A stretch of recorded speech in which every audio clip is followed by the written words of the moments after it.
Yeah. Damn kid, always down. While my chin always pointed to the ground. Hang my head when I'm walking around. I wipe tears from my face on my bathroom towel. Until a typhoon came through when I met you. Cloudy days, let the sun through. Now I smile at the sunroof. Yeah. Maybe I'm crazy, I'm out of my mind, but nobody makes me come to life like you. Said everything that I do, just know I do it for you. Maybe I'm stupid, ignoring the signs, but you're on my brain like all the time. It's true that even when I dream, just know I'm dreaming of you. Yeah. So I'm fighting for the honor, guts, glam, glory. Without you in my life, I'm feeling more less than Dory. You're everything I ever needed, way more than a shorty. When we're together, all the boring things aren't as boring. So you're the first thing on my mind when I wake up in the morning, and you're the only one I'm checking if you're seeing my stories. You're the reason why I work out. Gotta get what you deserve now. Best biceps and quads, the best sense in jobs, a new house, garage, a poolside massage, some new shoes, barrage, with anything that you wanted. You don't gotta work, just sip on a gin and tonic. And if you need a break, we'll take a trip to the tropics. God damn, you can't say I didn't try. Maybe I'm crazy, I'm out of my mind, but nobody makes me come to life like you. Said everything that I do, just know I do it for you. Maybe I'm stupid, ignoring the signs, but you're on my brain like all the time. It's true that even when I dream, just know I'm dreaming of you. Maybe I'm crazy, I'm out of my mind, but nobody makes me come to life like you. Said everything that I do, just know I do it for you.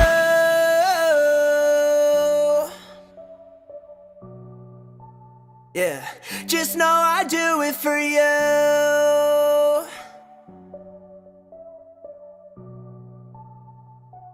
Just know I do it for you. And I'm being serious. Snapchats, Instagram stories, even the freaking music, I really be doing this shit to impress you. What's going on, everybody? How's it going out there? It is, what's today? Friday, December 13th, 2024. I know it's late, almost 11 o'clock, and I'm getting going. Took a little bit of time to set up and everything. It's been a few days since I've been back, but as you could tell, my voice isn't fully back here. So coming on when I can, still surviving off of cough drops here. But overall, how's everybody doing out there? It's always fun to be back. David's still working, doing his thing. He had off the other day, but he thought I was going to go. Then I couldn't go and got to be mass confusion. So hopefully we'll be able to get that all worked out where even if I can't go, Dave will jump on and talk a few topics. And one of these days, me and him will be back together. We'll be doing something. So we'll be looking forward to that day. But I hope everyone's doing good out there. I want to go through my preamble real quick. I'm going to go as long as I can tonight, as long as the voice lets me. I'm hoping my internet's pretty good tonight. I know I need to clean out my freaking computer. I save everything. I'm like a psycho. Every single stream, all the videos, all the audio, I save it. So sometimes it backs up my computer, and I'm hoping that the internet's going good there. If it's starting to go to shit, let me know. Leave a comment so I can know if it's starting to mess up. But let me go through my preamble real quick. We still need to make sure the Epstein client list comes out. With Cash Patel coming in, I'm more and more confident that it's going to come out. I heard the other day, I believe it was on the Glenn Beck program, that Mike Lee says he's confident Cash Patel is going to get confirmed. So that's a really good sign, because Mike Lee, at this point is a respected member of the Senate, and he has a pulse on a lot of those things. So with Cash Patel coming in, I'm confident that we should probably get the Epstein client list. If not, we have to still rail against that, make sure we get that out there. Let's still not forget our people in North Carolina, our American brethren that are suffering from still the Helene and Milton.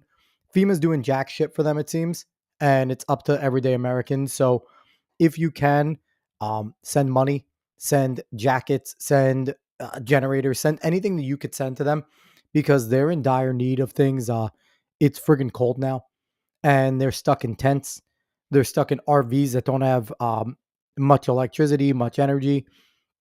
And the Amish went and built them a bunch of houses, and FEMA and the government told them no, it wasn't good enough.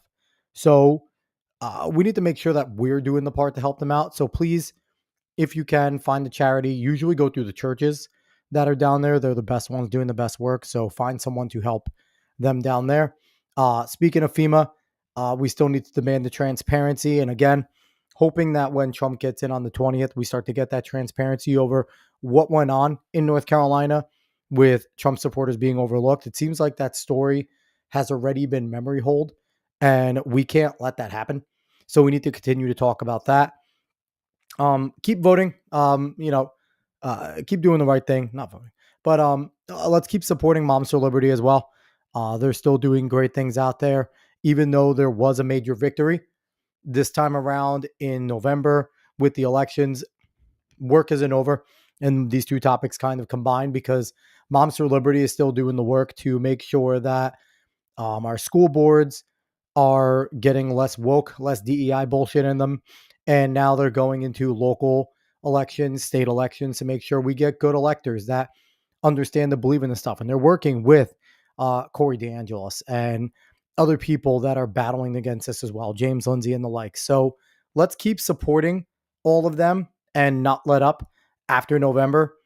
There's still elections going on this year, whether it's a special election, it's going to be mid-year, another election coming in November. So still continue to work your asses off. I know it's a lot to ask. A lot of energy was spent this November, but keep working hard to make sure that the victory doesn't go nowhere, and that come this November, they win leftists win a small minor election that goes unheard of, but is going to have a major impact in your locale. So keep on working, figure out what elections are going on right now. Go join an election because these small off year elections, 50 votes, 10 votes, 100 votes is what it's decided by. And you getting involved could possibly be the swing in the direction of a positive thing. So please go get involved there. All right. So let's jump into our stories going on here. The first thing I want to talk about is what the actual fuck is going on with these drones. For people that don't know, there have been drone sightings going on in New Jersey right now, all over. It started off in North Jersey. It's making its way down south. I have my own friends over in where I'm from, Manchester, New Jersey, saying now that they're seeing drones nightly, and it's getting kind of bizarre. If you're in Jersey and you've seen a drone, leave a comment because it's insane that this is going on, and there seems to be no answers. And I think that's the scariest part because we're getting a tons of videos, we're getting tons of pictures, and it's safe to question: is this real? Is it not? Is somebody just flying their own fucking drone up there and taking a video? That could be it, just to get their 15 minutes. But there is no question that there are a lot of drones going up there, and people are seeing a lot of gigantic drones. So I want to go to this clip from a few days ago. It was New Jersey Congressman Jeff Van Drew was on with Harris Faulkner over on Fox News. And let's see what Jeff had to say, because I actually found this really, really interesting. So let's hear it. Well, here's the real deal, Harris. I'm also on the Transportation Committee, on the Aviation Subcommittee, and I've gotten to know people. And from very high sources, very qualified sources, very responsible sources, I'm going to tell you the real deal. Iran launched a mothership probably about a month ago that contains these drones. That mothership is off. I'm going to tell you the deal. So real quick, what the fuck? Right? That's got to be your first reaction. Iran launched a mothership off the East Coast. Why is this not bigger news? That this could be an act of war from Iran. If you really look at it, launching motherships potentially for surveillance, there's a lot of military bases in Jersey. I used to live near one over in Manchester. There's Navy Lakehurst. There's McGuire Air Force Base right in our area. There's bases, military bases up and down. Iran launching drones, and these could have military capability. What's stopping them from putting an explosive on something, or even just their surveillance of it? is absolutely crazy. So right there, why that is not bigger news is beside me. Let's keep going here. It's off the east coast of the United States of America. They've launched drones, is everything that we can see or hear. And again, these are from high sources. I don't say this lightly. Now, we know there was a probability it could have been our own government. We know it's not our own government because they would have let us know. It could have been. Now, that's one thing I disagree with. We know it's not our own government because they would have let us know. Man, fuck that. They don't let us know anything. They don't tell us shit. And that's one thing that's Jeff Van Drew, being a lifetime politician, being on these committees, possibly trying to run a little bit of cover. So who knows? Nate saying, what up, fella? What's going on, brother? Didn't think you were hopping on. I'm a little late. I know. Past few days, I'm still battling, Nate, with my throat and stuff like that. So when I can get on, I am coming on. I'm going to do as much as I can tonight, Nate. But I appreciate you as always jumping on. But let's continue here with Jeff Van Drew, kind of dropping things that we should be, paying more attention to. Some really glorified hobbyists that were doing something unbelievable. They don't have the technology. But let's pretend that's possible. The third possibility was somebody, an adversarial country, doing this. Know that Iran made a deal with China to purchase drones, motherships, and technology in order to go forward. The sources I have are good. They can't reveal who they are because. So quick question. Does anyone know what the fuck a mothership drone is? That's got to be one of my questions. What is a mothership drone? Like, is that these car-sized drones that people are talking about? These bus-sized drones that people are talking about? Because I don't know how this is happening. Because if you're a regular citizen, you fly an unregistered drone in some airspaces, they're shooting you the fuck down. So the fact that these are just flying around, to me, it does not add up. Let's keep going here. We have a few. We might not watch the whole thing. Because they are speaking. And if you notice real quick in the top, the towns keep changing to the videos that we're seeing here. Some a little better than others. These drones should be shot down. Yes, they Whether should. it was some crazy hobbyist that we can't imagine, or whether it is Iran, and I think it very possibly could be, they should be shot down. We are not getting the full deal, and the military is on alert with this. Look, you've given. Have I not listened to Jim Rome, the mothership? Jim Rome's out of his fucking mind, but yeah, I've listened to some of that stuff, Nate. Let's keep going. See what Harris Some says. pretty dire information just here, and I want to make sure that our viewers are digesting this. Iran has the capability. Okay, I'm done here with that. But yeah, it's wild to me that this is something that we are living with. We had the friggin' Chinese balloons not too long ago, right? Just flying over. And no one knew shit. They knew it was from China, apparently, but then they didn't talk about it. But then it was a thing and it wasn't a thing. It's fucking wild. And now we're talking about this potentially going on with, the drones, and kind of we're not knowing anything. So it's been crazy. Am I blasting the drones? Been seeing tons of videos from Jersey boys shooting at them. I'm not in Jersey, thank God. I've seen some of them shooting at them, and they're terrible fucking shots. They're just going Yosemite Sam at people, and just, I don't know how you can like depth perception how far away they are that you're taking some of these shots. Pretty dangerous to just be shooting up in the air. I'm not gonna lie. One of the first things you learn when you're handling a firearm is to just not be shooting up in the fucking air. Because those things can come down. Exactly, Nate. Scary as fuck as someone who knows gun safety. Yeah. There's a reason why the military takes its time to kind of shoot shit down like this. You can't just be aimlessly firing. And if you're using some of these bigger rounds, you're now putting a really big round in the air that could come down and hurt somebody terribly. So not a big fan. I mean, even if you're in God's country and there's nothing around, you still don't want to be just firing into the air. So I have seen some of those videos, and I truly wish they were better shots and that they weren't just randomly firing into the air. Because also, what do you do when you shoot it down? Where does it land? What happens? You don't know what the fuck that payload is on that, on that drone. What if they want to be shot down and all of a sudden it's a kamikaze, or it just fucking explodes? There's something on there. Pretty stupid, the people that are just shooting it down. Well, I think it should be shot down, but I think our military or some specialists should handle that. Nate, you coming in, especially with the handgun. If you have a dialed in rifle, that's probably not okay. But even, Nate, they're shooting them at night. And I think that's even more terrifying. Like, unless you have night sight, a good one that can really give you a nice thing. And again, how do you know the depth, right?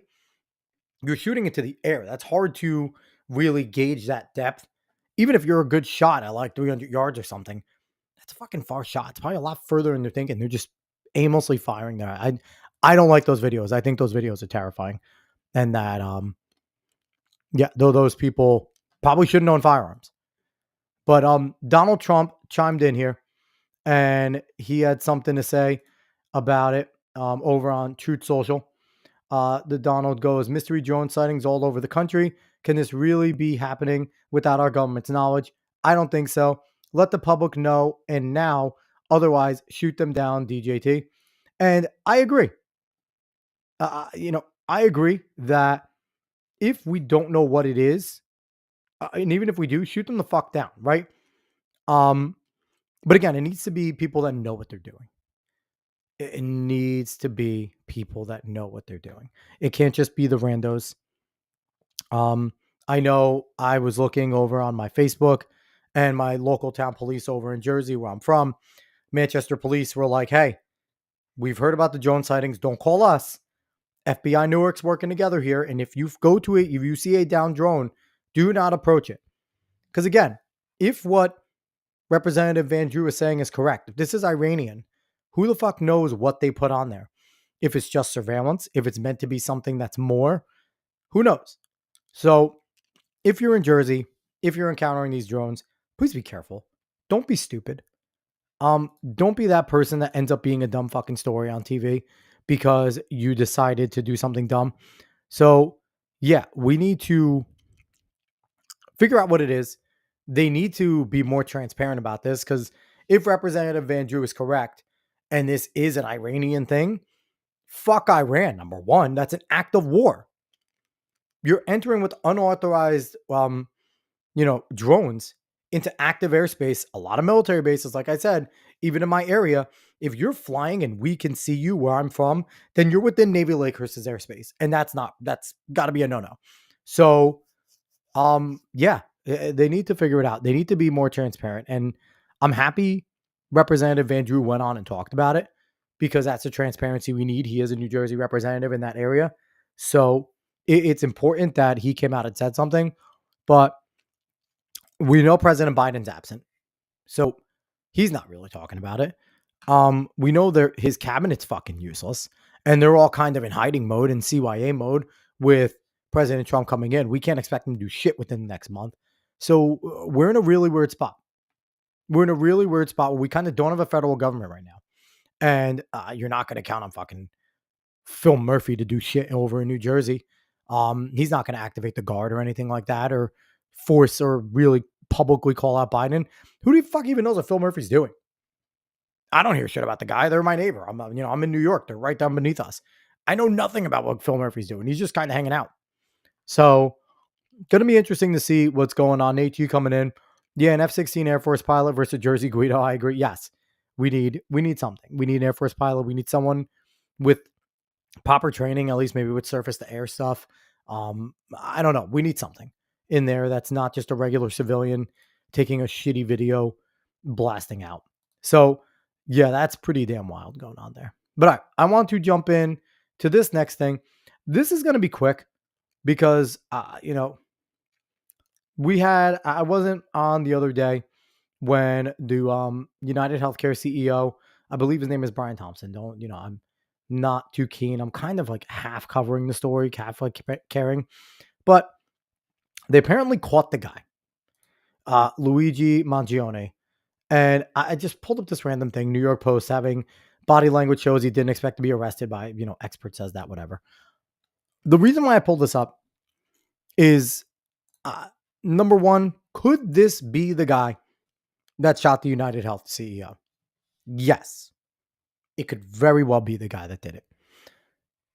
Is it fishy to me that someone who, I'm not going to show the video here because I don't want to give that motherfucker any more fame, but someone who seemingly on video, because I'm no expert, not a firearms big guy, but casually and very calmly walked up, shot the gun, loaded a chamber, shot it again, loaded a chamber, shot it again. Even some people were saying maybe it malfunctioned. And he cleanly fixed that malfunction real quick, which anyone that's ever handled a gun knows when the gun malfunctions, there's a few things you could do that could be going wrong. Maybe he guessed right. Maybe he just got real lucky, malfunction, boom, he did it. Okay, he's good. But the thing that drives me crazy is just how perfect everything's been going, right? And, you know, if you're not questioning your government after the last 8 years, where the fuck are you, right? Because again, he very well could be the guy. Now, I know he was yelling like, America's not this stupid or whatever you were getting. I get it. But it's all really fishy, right? Because you have this video of this guy looking very calm, executing a man, shooting him from behind in cold blood at 6 a.m. in the morning in New York City with onlookers, right? So it's not like this guy was doing something. Seemed like he kind of knew what he was doing. And then he casually walks away, gets onto a city bike, rides away. Apparently, then all the coincidences start happening. They happen to find this backpack with Monopoly money. Okay, maybe he's trolling. Then, oh boy, we have a water bottle, maybe with his DNA on it. He's so clumsy. And then the day before, oh, he decided to pull his mask down to flirt with somebody. How great. We got him on CCTV. Perfect profile shot, right? Okay, maybe. Then in 3 days, he's only in Pennsylvania. He goes at a random time to McDonald's. Why the fuck he uses a fake ID while having multiple on him in the real one, plus still having the murder weapon, having a manifesto, wearing the same fucking clothes or having the same jacket? None of it makes sense. None of it. I'm sorry. If you're buying that this guy is just an absolute fucking retard, maybe. Now I get this off my screen because this really has nothing to do with anything. But if you're buying that this guy casually was able to gun this dude down, maybe he was just a good shot, prepared forever, but then was just a full-on retard, and all this stuff fit together so quickly, so well, within 5 days, we know everything about this guy. We know everything. His mother talked to the FBI right before the day before. He said he wanted to whack a CEO in the manifesto, and everything is falling into place too perfectly, where it's like, okay, maybe this guy's the biggest moron of all time. And he was able to kill the CEO, and everything else was sloppy. The murder was clean as fuck. Everything else was sloppy. Okay? But all this other stuff, it's crazy to think that all this was there. Nate, I'm going to get to some of your comments. He says, unless he shaved his brows and rapidly grew them back, not buying it. Yeah. And then he comes in for real. He spent the whole time at a hostel with the mask on, but took it off to flirt. Said, what McDonald's IDs? Never once got ID'd at McDonald's. Agreed that they're claiming that he had a fake ID at McDonald's. Who the fuck's getting ID'd at McDonald's? What are you buying at McDonald's? You're getting ID'd. And why do you still have fakes on you? None of it makes sense. And how do you only get to Pennsylvania? Personally, I think this guy's a patsy. I think he's a patsy. I think he's taking the fall, or he's being framed. I think the real killer is in fucking Bermuda. Somewhere, gone, millionaire, did his job. I think this guy is either a known patsy and government has something on him, and they're basically like, hey, you're going to do this. You're going to shut your fucking mouth. We're going to take care of your family one way or the other. Either they're going to be taken care of because you'll be in prison, or they're going to be taken care of because you squawk. Pick your poison. But it's all fishy to me. And we'll see what comes out more. Because again, maybe this guy's just the biggest dumbass in the world.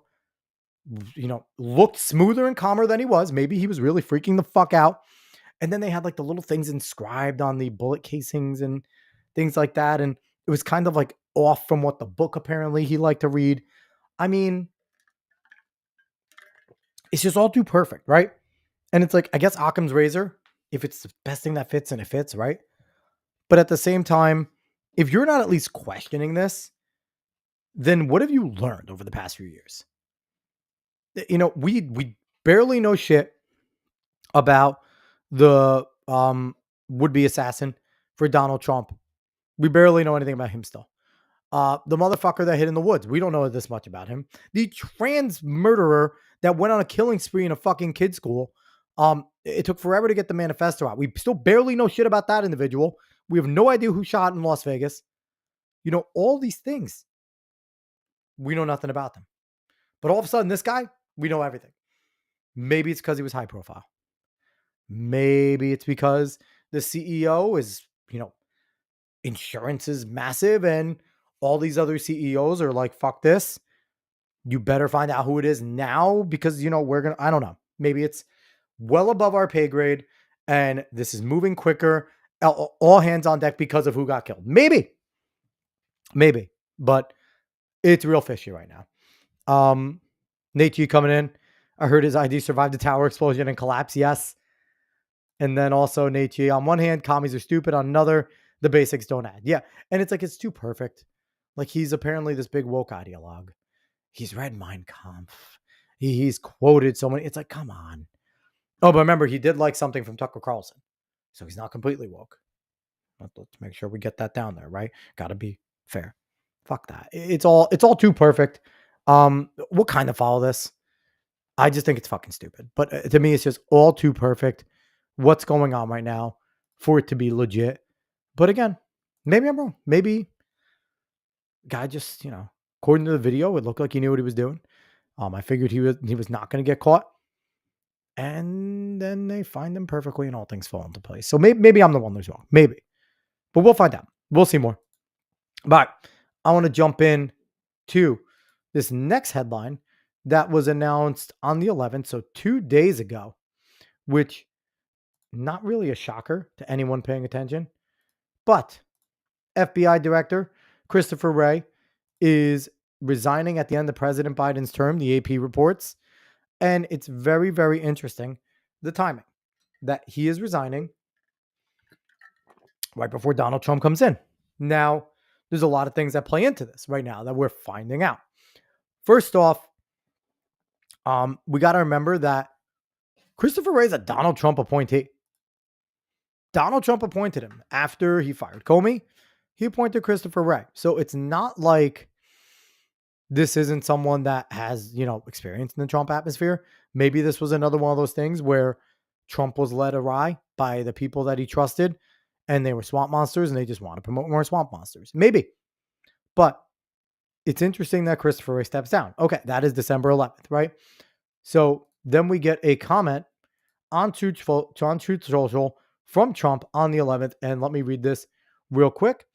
Donald Trump says on Truth, the resignation of Christopher Wray, a great day for America, as it will end the weaponization of what has become known as the United States Department of Injustice. I just don't know what happened to him. We will now restore the rule of law for all Americans. Under the leadership of Christopher Wray, the FBI illegally raided my home without cause, worked diligently on illegally impeaching and indicting me, and has done everything else to interfere with the success and future of America. They have used their vast powers to threaten and destroy many innocent Americans, some of which will never be able to recover from what has been done to them. Kash Patel is the most qualified nominee to lead the FBI in the agency's history and is committed to helping ensure that law, order, and justice will be brought back to our country again and soon. As everybody knows, I have great respect for the rank and file of the FBI, and they have a great respect for me. They want to see these changes every bit as much as I do, but more importantly, the American people are demanding a strong but fair system of justice. We want our FBI back, and that will now happen. I look forward to Kash Patel's confirmation so that the process of making the FBI great again can begin. Thank you. So, only thing wrong with the statement is we want our FBI back. I mean, I'm more on the fuck FBI train. I don't know why we need a federal police at this point. I get it. They handle some important shit, but it's federal police force has never been good in the history of anything. They always end up becoming this big corrupt machine. So, and it's interesting. He says, I don't know what happened to him. It seems like Trump had a decent relationship. And this is kind of the way it always goes with Trump and these people, right? it seems like he had a decent relationship with Ray when he was appointing him post Comey. And again, these swamp monsters are very slick at just saying what they need to say in order to get appointed, elected, whatever, and then doing whatever the fuck they want as they're there. Christopher Wray is an obvious example. So that's an interesting thing there. But even more interesting is this is a huge coincidence, right? That there happened to be a report. Alan Jacoby over here on X says, coincidence that Christopher Wray announced his resignation now. Very doubtful. The New York Post had a story by Paul Sperry. Report reveals that FBI spied on its likely new director, Kash Patel. Interesting, right?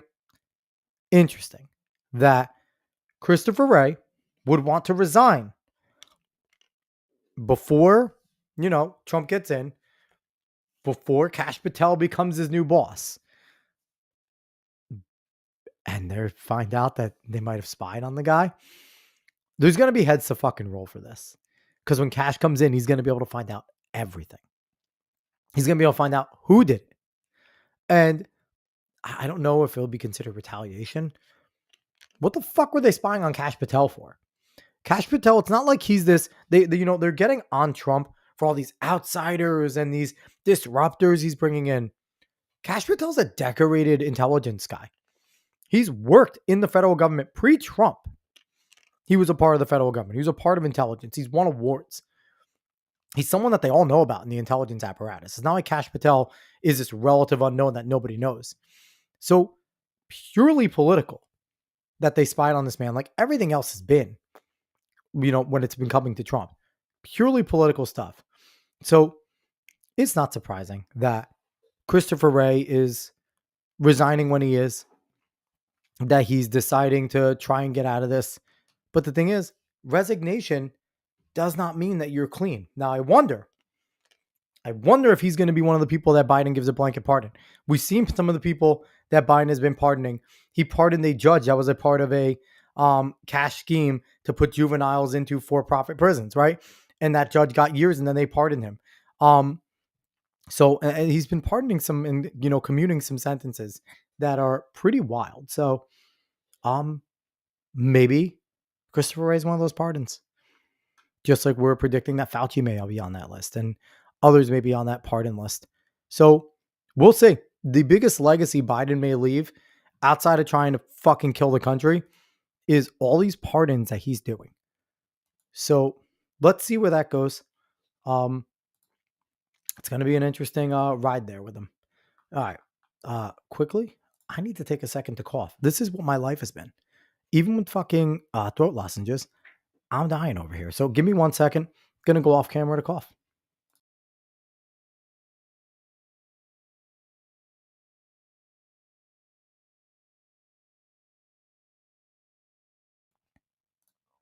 All right. Now that that's all out of my system, nice little coughing session right there. Let's jump right back in now. All right. So onto a new tab over here on X.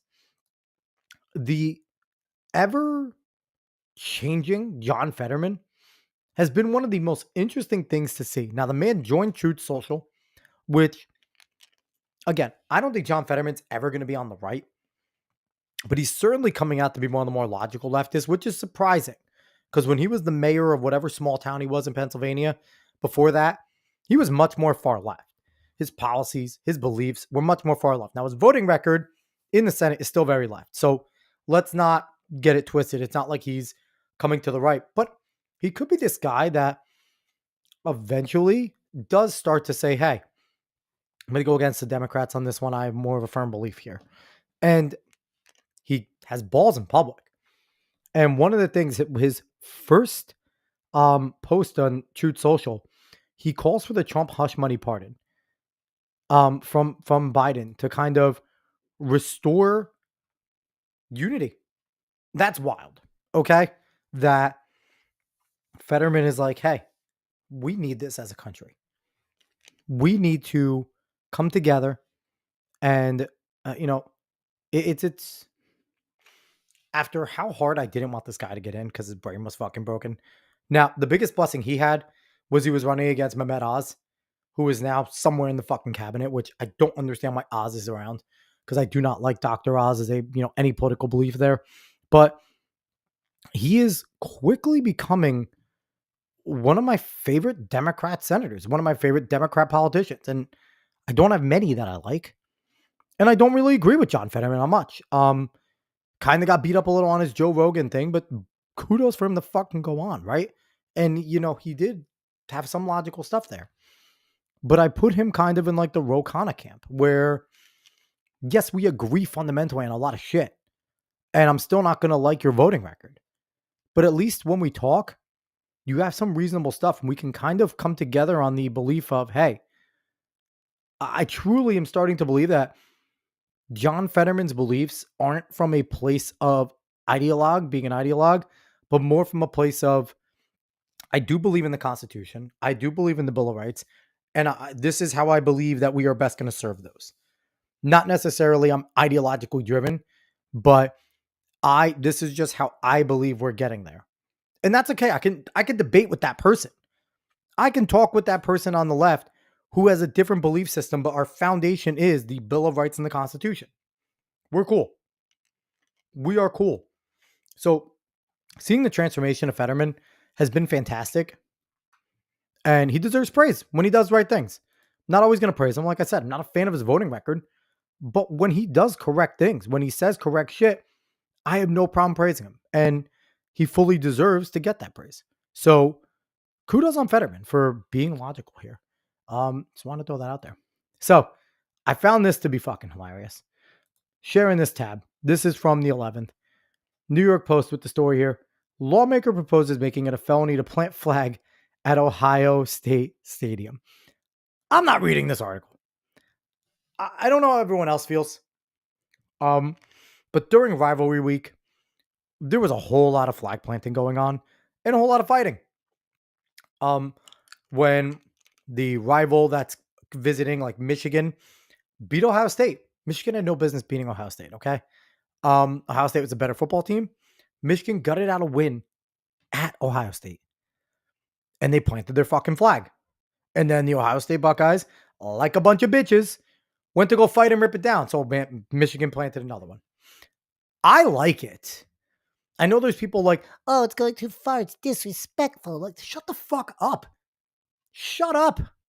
Either number one, you were never an athlete if you were saying shit like this. Or number two, you probably sucked.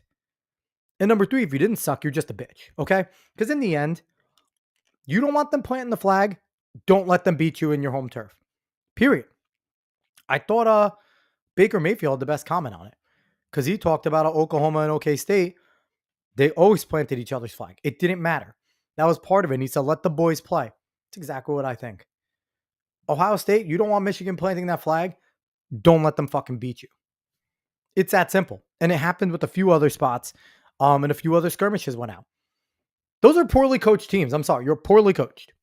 If you can't take a loss, if you can't watch your rival plant their flag in your stadium because you did not produce and do your job, that's on you.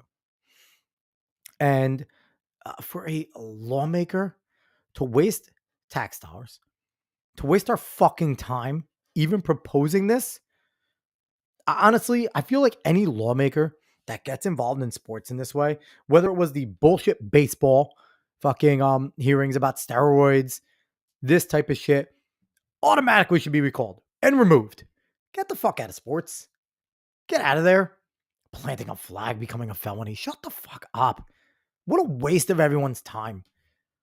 What a waste of everyone's time to even bring that up as a feasible thing. Like, what is absolutely wrong with you? To even think that is a normal thought, that you're trying to enforce sportsmanship. Don't lose the game. That's it. It's real simple. You don't want them planting a flag, don't lose the fucking game. If Ohio State was in Michigan and they beat Michigan and they went and planted their flag in the middle, I'd have the same opinion. I don't give a shit about either of these teams. I like Rutgers and I like Florida State. Florida State's balls this year. They've been terrible. And you know what? If Florida comes in and kicks their doors in and plants a flag over in fucking Tuscaloosa, okay. Florida State deserves, not Tuscaloosa. Not Tuscaloosa. I'm a terrible Florida State fan. Tallahassee. Princeton and Tallahassee, they deserve it. If Miami does it, plants it, they deserve it. They've been terrible this year. You don't want them to do this stuff? Defend your turf. That's how I feel. So many babies in sports right now. You're going to put up that type of fight at the end of the game over a flag? Where was your fight during the game? That's my question. And I know I'm late on this, but man, I am tired of watching and people agreeing with the grown babies that we have, because these aren't boys in college, they're men, grown ass babies. Go fight on the field during the game. Don't do it after, when the victorious team is doing what they should do. They beat you in your field. What do you want them to do? Like robots, turn around and fucking walk away? Fuck that. Heated rivalry. You lost. These are the same people that want to get rid of court storming. Same exact people want to get rid of court storming in big games. Now, get it. Granted, court storming and field storming has become a little old. Fans are doing it for stupid reasons now. But it's a part of the game. It's a part of the game. Let them plant the flags. And get this lawmaker the fuck out of Ohio, whatever it is. Get him out of there. What a useless person to sit there and want to make a law against that. Get the fuck out of here, you child. But speaking of things that aren't childish, and I think are pretty badass, jumping back to Truth Social and the Donald himself, the 47th president, Donald J. Trump, with a truth that I think is really interesting. Nate G, I think the Chi-Coms paid the committee to keep Army out. I mean, man, it's sad to see Army got kept out, but I do love that that the Army quarterback made the top 10 in Heisman. That's fucking sweet. Even though Navy's uniforms are going to be filthy this weekend. I don't know if you've seen Navy's uniforms with the Jolly Roger and shit on them. I think Army's going to beat the shit out of Navy, even though I'm privy to liking Navy more, even though West Point's in my backyard. It's weird. But Navy's uniforms are sick. I haven't seen Army's uniforms. Navy's uniforms are sick, but I was pumped that the Army West Point's quarterback made the top 10 in the Heisman. I think that's really cool whenever you see that. But Trump over here on Truth Social saying the Republican Party will use its best efforts to eliminate daylight savings time, which has a small but strong constituency, but shouldn't. Daylight savings time is inconvenient and very costly to our nation. Now, some people might be looking at this going, why are we wasting our time, right? I know most people, though, hate daylight savings. This is one of those things that Donald Trump does that you can kind of sit around your kitchen table with your leftist aunt, uncle, cousin and go, you can hate them all you want, but don't you hate daylight savings too? Haven't we all been complaining about how fucking stupid it is? He's the first president of my lifetime to talk about getting rid of it. I've heard lawmakers talk about it. He's the first president I know to talk about getting rid of it. And this is something that's kind of a unifying type of thing. Where who doesn't want to get daylight savings the fuck out of here? It's stupid. I hate daylight savings. I'll fall back on this day, spring ahead on that day. Like, yeah, what do? We fell back. It still gets dark at 4 o'clock over here in New York. Like, I hate it. I know some states have already done away with daylight savings. I think, Nate, correct me if I'm wrong. You're in Arizona. Didn't Arizona do away with daylight savings? So, yeah, Nate's just saying, I live in Arizona. We don't acknowledge daylight savings. Yeah. I mean, you said daylight. I know currently Alaska is not acknowledging daylight either. They're in their 64 days of fucking darkness. But yeah, Arizona. And I wonder if they get rid of it federally, we're just going to go on Arizona time, right? Arizona's been doing it. I think there's a few other states that are kind of aligned with what their timing is. Let's just get it all in unison. Acknowledge obviously the time zones, right? That stays the same. There's a purpose for the time zones. But daylight savings is dumb. Get rid of it. And this is a unifying thing. And this is uniquely Trump. Because there's very few guys that even, a president that's going to think that this is important enough to bring up. And I'd like to find out, who is this small but strong constituency? Who's this group of people? It's like, we need daylight savings. It's important to our lives. Who are they? Can we put them on blast, Trump? Can you put them on blast? Can you tell us who they are? Because whoever the fuck they are, they need to go away. It's stupid. And I'm happy that Trump wants to tackle it. But we're going to keep with the Donald here, and we're going to keep on truth because he had another announcement. This is on the 10th, which I found to be very interesting. Donald Trump on truth here. Any person or company investing $1 billion or more in the United States of America will receive fully expedited approvals and permits, including, but in no way limited to, all environmental approvals. Get ready to rock. This might be one of the most important kind of, I guess, decree, which I hate that word because it's a king, but kind of one of the most important things he could be talking about. Because one of the things that Trump kind of made his calling card in his first run as a president is getting companies to come back to America. This right here, if you are a major business investing at least $1 billion, he's going to sit there and expedite everything to get you working, to get that company rolling. That is going to get companies to run back to America. Because one of the biggest things that stops companies from wanting to come to America is all of these hurdles, is all of these regulations, is all of these permits they need to get. It all costs money. It costs money to pay somebody to come in to look at the land to see if the majestic nut squirrel, wherever the fuck they want to find, lives there, and how do they remove it, and do they have to? Then they have to pay if they want to get it removed, and this person needs to come with this permit, and that. If everything could be expedited, if you're doing $1 billion and they're just like, hey, get your business in here. We want to do it. We'll worry about everything later. Or we'll just quickly get it all done with. You're going to see companies flooding in. This is a really, really important thing that Trump is doing here. And it needs to be acknowledged. And it's something that, you know, if you're a major player in the world, major player in business, this is going to be massive. Because you're going to see, you know, if you put it in America, you're going to get a return on investment. And on top of that, this $1 billion investment will also create jobs. You make a company here that's worth $1 billion, you're probably getting a couple hundred jobs. And this will create jobs for Americans. It's all kind of, you know, trickle down economy is a bad word, but it's all kind of trickle down. You get the companies here, you get them to invest, they open up factories, they open up plants, they open up stores, and now people get hired to do the job. An important thing, small, I didn't hear as much about it, but I think incredibly important thing that Trump announced. And I just wanted to acknowledge it. But all right, I want to jump here because I thought that this was very important because it's interesting to see the response that's happening right now. Let's jump in right here. So Clay Travis has this. Right there, you can see Caitlin Clark was named the Time Athlete of the Year. Now, first of all, let's just acknowledge this. And I don't care what anyone says. People talk. The WNBA hype isn't real. Let's just be honest. Caitlin Clark's a great player. I know everyone makes fun of Angel Reese. She's just fine as a player. She's a good rookie. They still have talented players. They have Skylar Diggins. They have Elena Deladon still hanging around and things like that. But we're being quite honest here. If you're watching it live, women's basketball is fine live. It's fast paced. It moves. You know, they're doing things that normal people can't do. Like I can't go ball out with them. I'm a decent athlete still in my age. I'll probably get hurt doing anything, but I could be athletic for 5 minutes.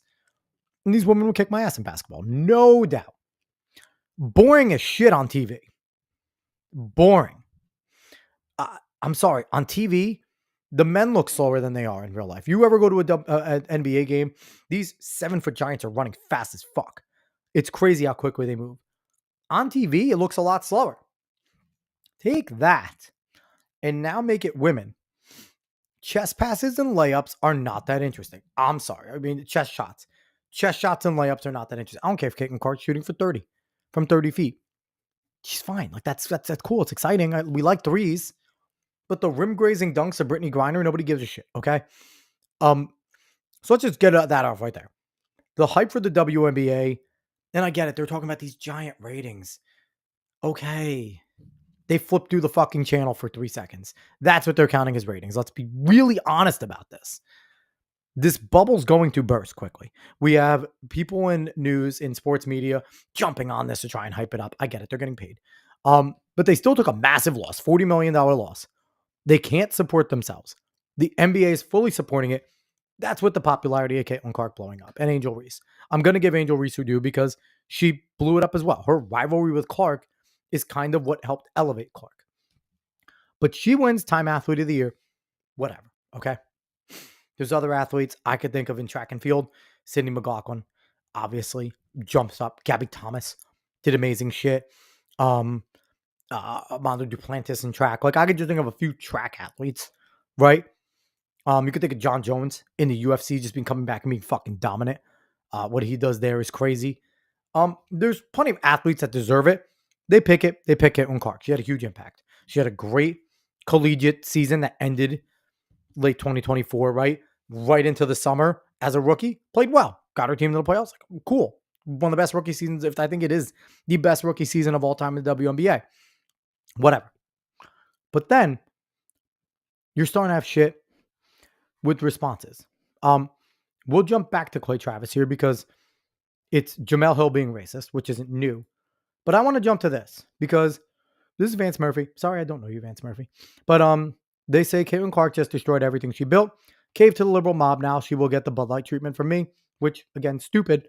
I don't know why people were... Here's the thing. And here's the truth, and it's annoying. A lot of people on the right were supporting Caitlin Clark. She was a white girl that could ball. That's true. Because no one gave a fuck about the WNBA, okay? No one cared. And, I mean, there's plenty of other women that were good. That were really good. Maya Moore is the best basketball player, female I've ever seen play. If she didn't decide to go start a family, she was the LeBron of the WNBA. She was amazing. There was still no ratings. Like I said, Skylar Diggins. They had Swin Cash, Lisa Leslie, Cheryl Swoops. I can go on. There's great players that I played in that game. Diana Taurasi, Sue Bird. Like, we can keep going, right? If you like sports, you'll like it. But here's a quote that kind of stirred up a whole bunch of shit for Caitlin Clark. Let me share this tab here because I'm not. And here's a quote here again. Vance Murphy with the post. I want to say that I've earned every single thing, but as a white person, there is privilege. Boom, you're already dead to like half the country. This has kind of been built on black. This league has kind of been built on black players. The more we can elevate black women, that's going to be a beautiful thing. And number one, she's wrong. She's wrong because the league has been built on the fact that the NBA has continued to subsidize it. Nothing more, nothing less. Have there been great black players? Yes.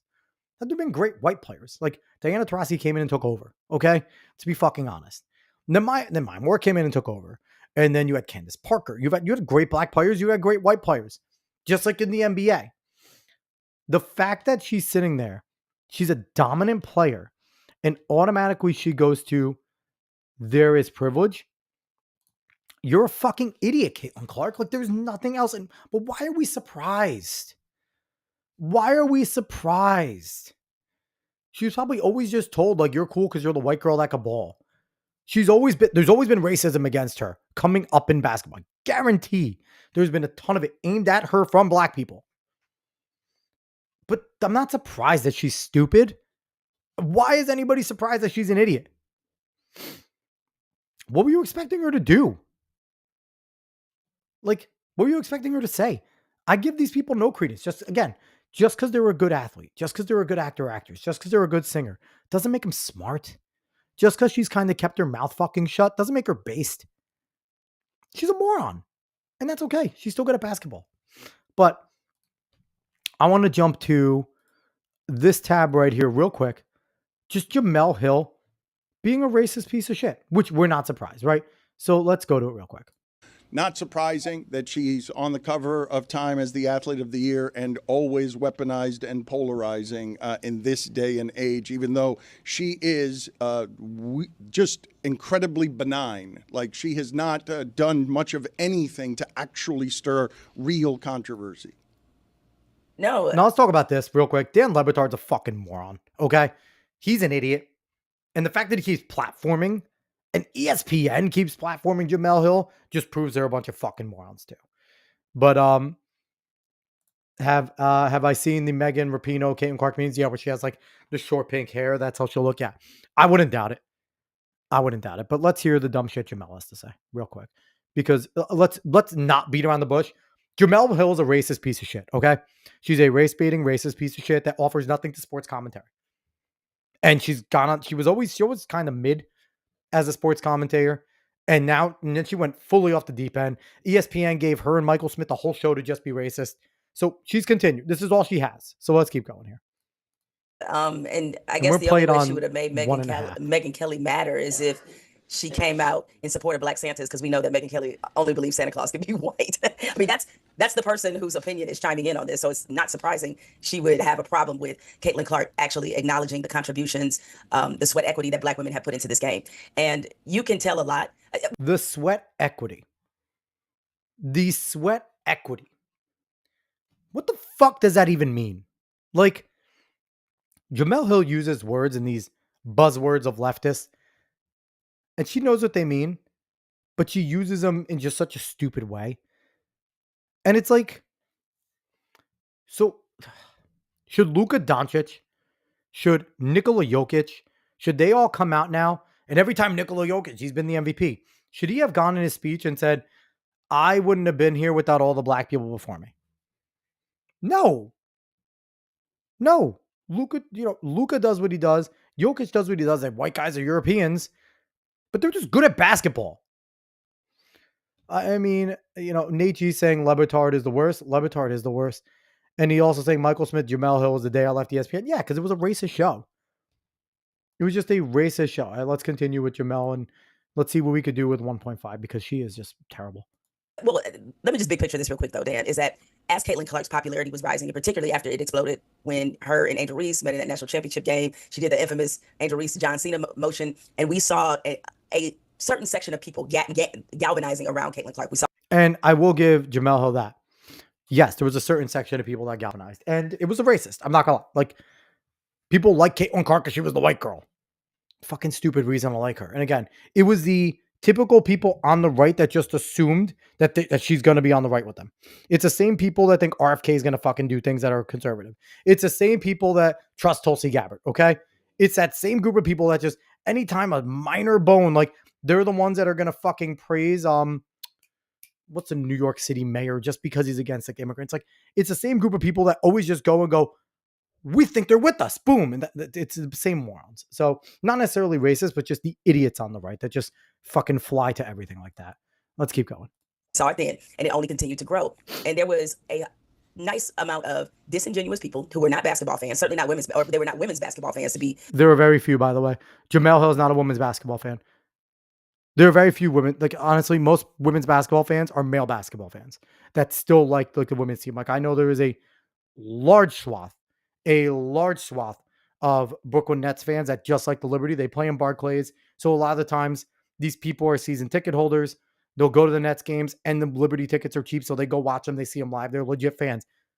I want to say it's like a 90% male. Nate Cheese saying, I like Tulsi. How dare you? Laugh out loud. You could like her all you want. She's a wolf in fucking sheep's clothing, Nate. She's saying what she needs to say to be relevant. I don't buy her transformation one bit. Okay. She is a wolf in sheep's clothing. She was a Bernie chick before this. The left has burned her. The right has embraced her, and she's saying what she needs to say. She is a politician through and through. I hope I eat my words. I hope she's a good DNI, but I don't trust Tulsi Gabbard. But I also just don't trust politicians. I think they're all fucking slime. That goes with every single politician, including the Donald. I like Donald Trump. Voted for him every time. He aligns with more of what I believe. Do I trust him? Not a fucking bit. Anyway, let's keep going with not racist at all, Jamel Hill. Clear they were not fans of women's basketball, but Caitlin Clark became their avatar. She became their vessel to express a lot of the hateful and racist opinions that they had about Black women, about queer women. And no one gives a shit about queer women. They have to bring this stuff up. And queer is not a thing. Queer is a political ideology. She's talking about gay women. She's talking about lesbians. They're not queer. That is a political ideology. So again, Jamel knowing the shit that she's saying because she's a fucking Marxist. Let's keep going. and about the WNBA overall, to some degree about all women. So she became their sort of bat signal for that. And now that we're learning more about Caitlin Clark, and this, by the way, this was not the first time she said this. It may be the first time she really said it at length, because she didn't do that many one-on-ones this year in 2024. But she certainly she's been asked questions sort of along these same lines before. And while she didn't specifically mention white privilege, she has certainly always had a level of respect and reverence for the pioneers that came before her. I mean, one of the vital moments involving Caitlin Clark was when she finally met Maya Moore. Maya Moore is her favorite player ever. And Maya Moore should be basically every fucking girl's favorite player ever. Maya Moore was a monster. And again, this is so stupid because these people like to make it about race. Caitlin Clark liked Maya Moore because Maya Moore was the greatest female basketball player ever. Ever. Period. It had nothing to do with the fact that Maya Moore was a black woman. She could ball. Caitlin Clark played basketball, and she looked up to another basketball player. Period. Period. Okay, so Nate, you go in here. What's your take on the static movement of leftists like RFK and Tulsi compared to the hyper leftist run of the party? RFK is still a hyper leftist. I'm not going to, let's not beat around the bush. The guy's a climate psycho. We agree with him on some things with health, but he still has that authoritarian streak. Even with the things that he wants to do as the HHS secretary are still very fucking authoritarian. I'm going to tell this company what they can and can't do. I'm going to tell them they're not allowed to do things. Very not capitalist. There's some concerns there. I mean, if you want a Surgeon General warning some shit, maybe that's fine. You want to sit there and say like, hey, let us know that there's red dye in this. Don't fucking sneak it into the small in the ingredients. Maybe I still don't like that. But that is a very authoritarian shriek. And right now there's too many people on the right going, yeah, RFK, you stick it to these evil capitalist groups because they're just being mean. And it's like, no, have some fucking responsibility for what you put in your body too. Like, let's talk about that. So RFK still a leftist, everyone. Let's be honest. We agree on a few things with this dude. And he is using the right to get into federal government. Like, this is what we do, people. We sit there and we go, we agree with him on one thing, so he's one of us. No, fucking RFK's not one of us. RFK's not a conservative. He's not on the right. Trump's trying to use him for one thing, and he's trying to use the right as well. Okay? So we're going to be here. So Nate G saying Jamel only wants black lesbians in the NBA. Yes. And then Nate G coming in. RFK and Tulsi are left of what used to be the standard, and the new left is a hyper commie and left them behind. Nate, we can go on a whole entire podcast with my philosophy that the current left has always been the left. They have not gone further necessarily. The rank and file maybe are the ones that are more your centrist left that have been left behind. Your major political players always wanted this shit, Nate. The squad kind of hyper moved it faster. But if you think people like Pelosi, you think people like Harry Reid, you think people like RFK, all these people that are true leftists, they are. Tulsi was a Bernie bro. Bernie's a fucking commie, okay? I read a book. It was a socialist book about this guy talking about the socialist movement in this country. And he was saying Bernie kind of failed him when he groveled at Hillary Clinton, but he was their shining star. So since Woodrow, the left has been the left, everybody. Because Woodrow Wilson started it. FDR had eugenics, fucking with Planned Parenthood and all this shit that he wanted to do. So this myth that for some reason all the major politicians were very just a little left of center is a complete and total myth. These people have wanted what has gone on lately. They've just been trying to do it incrementally, and the squad kind of kicked the door in because the Justice Democrats thought it was time. Okay? Nate G with another comment. One thing being the biggest thing, have you listened to the real Anthony Fauci? We got the right guy in the right place. Who on the right can do better in his position? Agreed.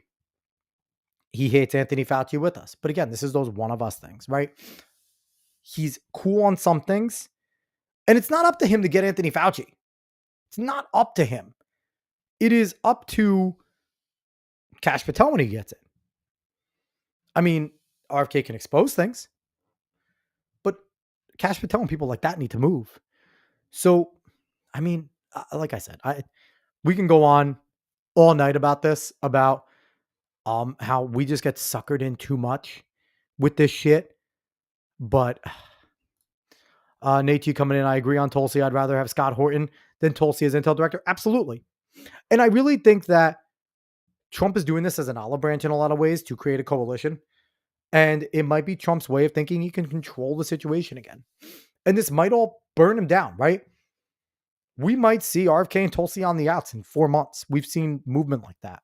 So, I mean, let's see here. Let's see. Callie Means maybe is better than RFK. RFK is the only guy for the spot. Yeah, we'll find out. We'll find out. He's going to get confirmed. Tulsi's going to get confirmed.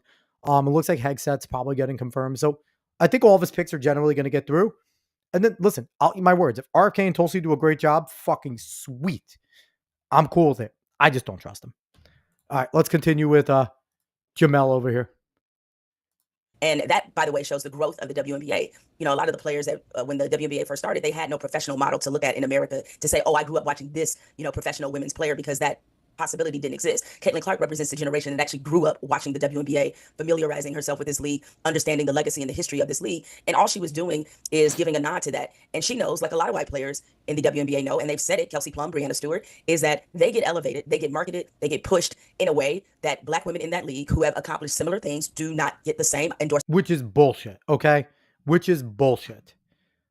It's just... The biggest women for me in the WNBA growing up were all black. Until Diana Taurasi came in. Okay?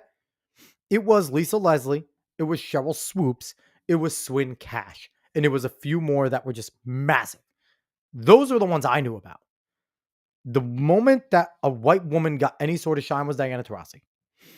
And then, you know, Sue Bird really started to get in there as well. And then you started to see more of a blend. It's very rare for a white woman to truly get shine. Elena Deladon got it, right? She's doing good. And she's kind of dialing back a little bit. I haven't heard as much about Elena. I don't even know if Elena's still in the league, if we're being quite honest. So, again, this is Jamel Hill just being dishonest to try and prove her point. Endorsement opportunities, the same marketing. The marketing riddle of the WNBA prior to this moment has been, how do you market a league that is 70% black, where a third of the players identify as queer? How do you do that? Queer is not a thing. And that it has been a lot of marketing mistakes. The WNBA. And here's the thing. You want to know how you market them? You market them as fucking athletes. You don't give a shit that they're lesbians. You market them and their accomplishments. You give them deals because they're good. And you market them to women so women can come watch your fucking games. It's not a mystery. It really isn't. And if your product isn't good enough on the floor to sell them, then that's a you problem. I've said for a while, the court needs to be smaller. Everything needs to be shrunk down a little bit, even if it's just 5 feet. Even if it's just 5 feet in, every single thing. Lower that rim down a foot. Make the court smaller so the game gets quicker for women. A much better product. A much more watchable product. It would be snappy. It would be quick. It would be competitive. There is too much space for women to cover on the floor. And that's why the game looks significantly slower for women than it was men. If you make everything a little bit smaller, that game is going to look significantly quicker. They're going to play it quicker. The technicality is going to be better. And it will be so much more fun to watch. Nate G saying Cameron Brinks is pretty hot. Yes, she is. She certainly is. So let's keep, factually, fuck Jamel Hill. We're getting out of here with her. I am tired of her race baiting ass. We're going to go to some sanity here. Actually, no. We're going to do a little bit more racism real quick. TJ Moe has this. Mystics owner Sheila Johnson. Caitlin Clark was named the Athlete of the Year. Why couldn't they put the whole NBA in the cover and said the NBA is the League of the Year? Because they're not. Let's hear a little bit about what she has to say. We're going to do this on 1.5 speed again because stupid hurts my head. And we're not going to listen to much of her because she gets racist real quick. It has taken the WNBA almost 28 years to get to the point where we are now. And this year, something clicked with the WNBA, and it's because of the draft of the players that came in. It's just not Caitlin Clark. It's Reese. We have so much talent out there that has been unrecognized. And I don't think we can just pin it on one player. There has been, this phrase has been couched, hasn't it? The Caitlin Clark effect. Because, here's the thing, because it is Caitlin Clark. It's not because she's white, it's because she's talented. That's it. Let's keep going here. Why do you think that has been the case? Well, I want to be very diplomatic about this. It's just the structure of the way media plays out race. I want to be very diplomatic about this, but it's because she's white. That's all she said. And this is an owner. She should be fucking taken out of the league. She's going to employ white women on her team at some point. And they're going to have to constantly think, does my owner fucking hate me? Keep going. I'm going to be very honest. I feel really bad because I've seen so many players of color that are equally as talented. Players of color. You just called them colored people. We need to stop with the players of color shit. That's one of the most racist fucking terms I ever heard. And they never got the recognition that they should have. And I think right now, it is time for that to happen. So last night, we read Time magazine where Caitlin Clark was named Athlete of the Year. Why couldn't they have put the whole WNBA on that cover? Because the WNBA fucking sucks without Caitlin Clark, okay? Because nobody gave a shit about the WNBA before Caitlin Clark. And there's been great women in college. There's been great players. The last time people cared about the WNBA was when Maya Moore was good. Maya Moore got highlights because she was battling with Brittany Griner. And there was some other like good. Skylar Diggins was coming in from Notre Dame. She got shine. ESPN put their highlights all over the place. Like this false bullshit of the fact that just because white girl comes in, now all of a sudden, ESPN has been doing yeoman's work for the WNBA for at least a decade, putting their highlights on all the time, doing the NCAA tournament, constantly getting these women popular as they're young women in college into the forefront. So for them to sit there and just be like, oh, it's only Caitlin Clark and they're being racist is dishonest bullshit. And I'm so fucking tired of it. And said the WNBA is the league of the year because of all the talent that we have. You can't be the league of the year if you lose $44 million fucking dollars and you're being subsidized by the NBA. When they can stand on their own legs, then these fucking people should talk shit. How about you actually market to a group of people that want to watch you? And let's start with this. When you're marketing your games, women love the NBA. Women love the NFL. Women love the MLB. They don't sit there and when they market them, if they're marketing to women, they don't put on these flowery fucking songs about women empowerment or some woman singing some dumb fucking chords to do their commercials. I can't tell you how many times I'm hearing some dumb fucking song with a woman that no one's ever heard of singing for a NCAA women's tournament or WNBA.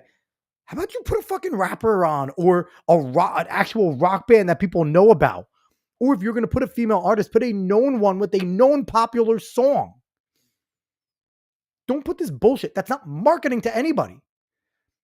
They sit there and they put on these dumb fucking songs to try and market to women, I guess. I don't know. Not buying it. Women like other sports that aren't trying to pander to them. That's how you kind of get them to come in. And maybe they should start calling the women out more. These same women that are crying about fucking WNBA, not getting enough shine. Don't go to the games. They don't invest. They don't buy jerseys. They don't watch it. I know some women who are super fans of the WNBA, and that's fucking fantastic. I love that. They take their daughters and their sons to go see it. They'll watch the games all the time. That is great. That's what the league needs. But they need more of it. They lost $44 million. That is not a league of the year. Caitlin Clark is the reason you didn't lose fucking 80, okay? Let's keep going a little more. Because when you just keep singling out one player, it creates hard feelings. And so now you're starting to hear stories of racism within the WNBA. And I don't want to hear that. We have got to operate and become stronger as a league and respect everybody that's playing. Bullshit. This bullshit unity that they're calling for. Because you know something? Again, this is why they fail. This is why they suck. Market your best players. Caitlin Clark is your best player right now, your most marketable asset. And instead of pushing it, what are they doing? They're trying to kill it. This will be like LeBron coming in the last 20 years being one of the greatest players, 1A on my list, and next to LeBron. Next to Michael. 1B to 1A. Michael 1A, him 1B, two of the best players I've ever seen play of all time. But this would be like the NBA going, well, it's not fair that we're talking about LeBron so much. Let's start talking about the bench player. No, shut the fuck up. You market your best players. KD, Steph, LeBron. That's been it the last 15 years. Those three guys. And now you have Anthony Edwards. Now, and you're getting Joel Embiid, who's a bitch, but he's very big. And you're getting, Giannis Antetokounmpo, Shai Gilgeous-Alexander. Like, people are battling to get in that shine, but that has to be earned. Caitlin Clark has earned it. Now there's some other WNBA players that are great as well. Do a better fucking job marketing them. This isn't difficult. You don't have to go, we need to do the whole league. No, market your stars. They're terrible at that. Let's keep going. And their talents. You mentioned Time Magazine. Yes. And Caitlin Clark has made a point of using that moment to say we need to celebrate the black players in the WNBA and what they have done, and credits them for being so much the foundation of the success of the league. How important is that? If it shouldn't have to be the case. Yeah, she shouldn't have had to say that, but I applaud her for saying it. We cannot continue to operate because this division of racism is going to tear us apart. Kathy Engelbert was criticised, wasn't she? Okay, we're going to get out of here because the racism is coming from black people that hate Caitlin Clark, okay? And there's white people that are dumb and fucking stupid. Don't get me wrong. It's everywhere. But a lot of it is these former fucking players, too. You hear a ton of former players trying to tear the league down because Caitlin Clark is the face of it. And that's just the reality of it. And it's old. It's tired. These bitches need to get a fucking life, okay? Because it's awful. The last thing I want to do on this is Scott Jennings just being his based ass self all the time. He posted this little supercut of him talking about Caitlin Clark in a panel that he's always on. I don't know why CNN keeps bringing him on, because he just keeps on destroying their people. And again, I want to watch this at 1.5 speed because it's 2 minutes. I don't want to take so much time. But let's just see Scott Jennings just fucking tearing into morons here. Why is she being bullied? Why is that wrong? Why is she being bullied for acknowledging something that's smart, truth, and factual? Well, a couple things. Number one, whether you're an athlete or anyone else, if I hear you use the phrase "my truth," I immediately then discount everything else you say, because there isn't my truth or your truth. There's just the truth. And when you start using phrases like that, it tells me that That's not true. your brain has been captured by something that I don't really respect. And you hear that, she's going, that's not true. Of course that's true. Your truth doesn't fucking matter. There is only the truth. That's it. Your truth, what you lived, and it's being conflated with my experience tells me, and they're calling that to be my truth. No. That is just your experience. It's not a truth. Your experience could be incorrect. What you believe could be incorrect. Let's keep going. That's not true. Number two. That's not true. Number two. The attention the league got this year was amazing, and it was all because of her. She is an amazing player. The arenas were full when she played in them. The TV ratings were up when she was on television. That's undeniable. But the league still lost like $40 million this year. And it's never made money. And to me, when you're talking about having respecting people who built something, what did they build? A league that loses money every year? She has the capacity. What do you mean, what to did they possibly- build? What do you mean, what did they build? What kind of a business did they build? The reason why it's still up and still running, whether it's losing money or not, is because of these black women who are in this. And so, no, stop it. You stop it now. Stop it. He has a logical question. Isn't it because of the investors? And Nate G came out a little bit. Imagine investing in WNBA. And that's just a logical question. Isn't it because of the investors that the league still exists? Yes. It's because of the NBA. The owners agreeing to keep on subsidizing them. And these people just can't fucking come to terms with that. Who pays for it? It says more about Sorry, the this people who is are getting low, by the offended by way. it than her. I think they're just disappointed that she appears to have been captured by the woke mob. You don't like She's the like, word. "Great, Here's the disappointment. Great, White great, privilege. great, Let him articulate this. I feel a little bad for her because she's going to learn that it will never be enough. No matter how much of the phrasing, no matter how much of the groveling you do, it will never be enough for the people in that league that hate her guts. Why do you assume They hate her that guts. she? Why do Yes, you they assume do. that do. she's trying to pander? Isn't it Because also, I hear the language. It's the language of the pain. Scott, I hear the phrase white privilege. Sports is the one place where nobody on the field love has any this privilege point. at all. Great She doesn't point get extra here. points when she shoots because she's white. She gets the same number of points as anybody else. Sports is the great equalizer, and it just felt like to a lot of people that she was groveling for no reason because she is an amazing player who deserves all the accolades she's getting right now for doing. So that's just Scott Jennings being fucking based, as he always is. Scott is just winning 100% over at CNN. Now, he's basically cracked the code because it's not hard to beat the eggheads that they have at fucking CNN. Bakari Sellers was sitting right next to him. Bakari Sellers is a moron. But watching Scott Jennings just dismantle him all the time, it's just been a thing of beauty. And I just, keep on applauding Scott Jennings. Because 5-on-1, they can't beat him. And it's fantastic. It's a beautiful thing to see. Playing the Scott Jennings clips is always fun to see. But want to jump to this next thing. It's a quick one. I don't know how to feel about it, but Time Magazine has named Donald Trump Man of the Year yet again. They did it 8 years ago, something like that. and they're doing it again. The take on him this year is much better. The picture is much better. The light's there. But does this matter? The question is, does this matter? You have, Scott Pressler over there saying, congratulations, real Donald Trump, we're so back. Things like that. I mean, do we fucking care? Like, we just talked about the athlete of the year with Caitlin Clark and Time. I guess Time still has some relevance. I don't even know. They're not even a magazine anymore. You can't read anything, I don't think. I don't know. Maybe it's online, but they're irrelevant. They named them person of the year, and then you have the leftists going, yeah, sharing it with Stalin and Hitler, and yet also Obama, also Greta Thunberg, also some of your left at Taylor Swift. So shut the fuck up, okay, guys? It's sharing it with some of your leftist heroes as well. And be honest, Stalin and Hitler are leftist heroes, okay? So, whenever they say that, be like, yeah, they're your people, not ours. Anyway, Time names them person of the year. I mean, was there anybody bigger this year than Donald Trump? Maybe Elon. Elon possibly could have gotten it. Elon's gotten it before, but maybe what Elon's done, it's about it. The movement he led, the way he was able to basically come from behind, because the leftists always had the incumbent has the momentum, and Biden kind of killed the campaign. Kamala's a terrible candidate, and Trump led a movement, was almost killed completely one time. It grazed his ear. Second time they tried to kill him. There's still time for them to try and murder him. But do we really give a shit that he got named person of the year by the leftist media? I mean, are we supposed to give them praise? Are we supposed to pat them on the back and say, good job, guys, you got this one right? Fuck them, right? Like, I don't care about Time. Good for Trump. Shouldn't have even opposed. You should have given him the fucking finger. That's all he should have done. He should have just gave him the finger. And that should have been his Time person of the year thing. Because these people are assholes. But we know Trump will never do that. He does like the spotlight. He likes to be liked. So them doing this, again, it's significant in a way that the leftists are giving him this. Their cope again is, oh, Hitler was on the... But, I mean, fuck Time magazine. And the whole entire leftist apparatus. It's all stupid. All right. Last thing we're going to do tonight. Something else that is possibly stupid. G&G has it there. A Tangled live action movie is in the works with Michael Gracie directing. This comes from Variety. I mean, how do you guys feel about this? I am so, and I think a lot of people are with me on this, so tired of the live action. Who are they going to get to play Rapunzel? Flynn Rider.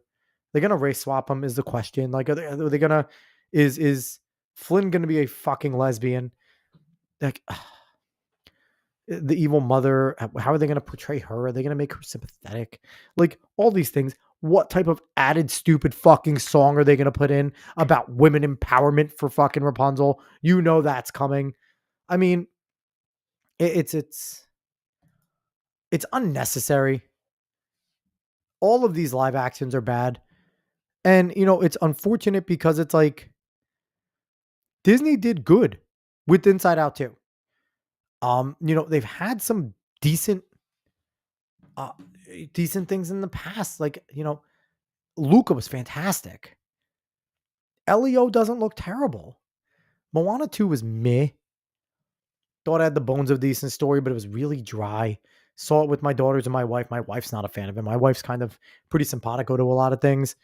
It had the bones of being decent, but it was meant to be a TV show that they turned into a movie. Okay. You could tell. It was kind of thrown together. The songs weren't very good. Lin-Manuel Miranda wasn't involved at all. So the songs definitely suffered. There's nothing memorable about Moana 2. Like Moana 1. So Tiffany Stratton should be Rapunzel. Yeah. Tiffany was a fucking gift tonight on Raw. But yeah, I mean,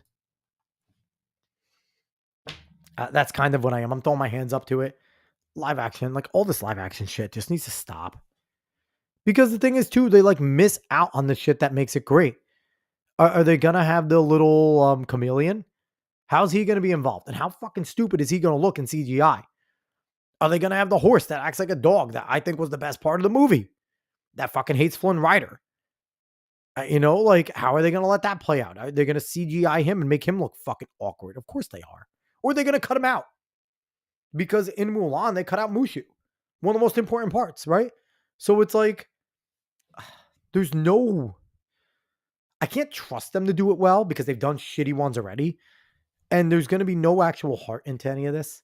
So, I mean, Mandy Moore's too old to play Rapunzel. So you're going to have someone that has to kind of sing well because Mandy Moore's a pretty good singer. And I mean, are they going to kill one of the better Disney songs with that Last I've Seen the Light? Like a really good song. Awesome love song. A classic Disney song. And if you never heard of it, it's like, and at last I've seen the light. My terrible singing. But it's really good. And even the beginning, when will my life begin? I have a dream. Like there's some pretty good songs. My kids fucking love them. Are they going to kill those? Probably. And they're going to add some dumb girl boss empowerment song. Or some fucking self-flatulating song from Flynn Rider. That's going to be unnecessary. A solo song about him being a thief and wanting to change his ways when he met Rapunzel. Like, it's predictable. It's going to be bad. And I hate it all. So that's what we're going to end off on. Part of me wanted to bring up that they paparazzi got Sydney Sweeney with some lingerie, I guess, pics. She's got like a thong on and everything. And people are trying to call her a catfish. I mean, guys, anyone that's calling her a catfish, maybe we'll talk about this more tomorrow if I jump on. But I mean, she has no makeup on. Okay. She's not all like done up completely. Her body's still fine. She's still a good looking woman. And all of these people are like, she's a catfish. It's like, does your wife look the same when she has makeup on and off? She's not ugly by any means with the makeup off. She puts a ton of makeup on. Are we surprised? Like, come on. Like these people, like Sydney Sweeney still was a good looking woman in those paparazzi pictures. So I don't know. These people drive me nuts. Maybe we'll talk about this more tomorrow. But that's all I got for tonight. I thought my voice held up well. I only had to go and have a few coughing fits. So thought I did okay. But all I got for tonight. Hopefully be back tomorrow. We shall see. Again, lately it just really depends on my voice and if it decides to hold up or not. But I appreciate everyone for watching tonight. Again, trying not to do like a few days later. Again, I'm trying to do it more consistent. My voice holds up. I'm feeling much better. The Z-Pack did its job. It's just the last thing that's coming is these fucking coughing fits. And I just finished my last cough drops. I need to buy more. But overall, appreciate everyone that watched. If you watched on YouTube, X, Kick, Facebook, all those. Any comments you leave, Nate, we always appreciate you for the comments on YouTube. Any comments you could leave, liking on YouTube is massive. Reposting on X is big. Sharing on Facebook and stuff. Sharing it on Kick, following on Kick is huge. We appreciate all that. If you're listening to this in podcast form, giving it a good rating is huge. Commenting there as well is big. Those all help. And if you could do that, we'd be grateful. We appreciate everyone. Try and be back tomorrow. No guarantees. We'll see what the voice is like. But overall, thank you so much.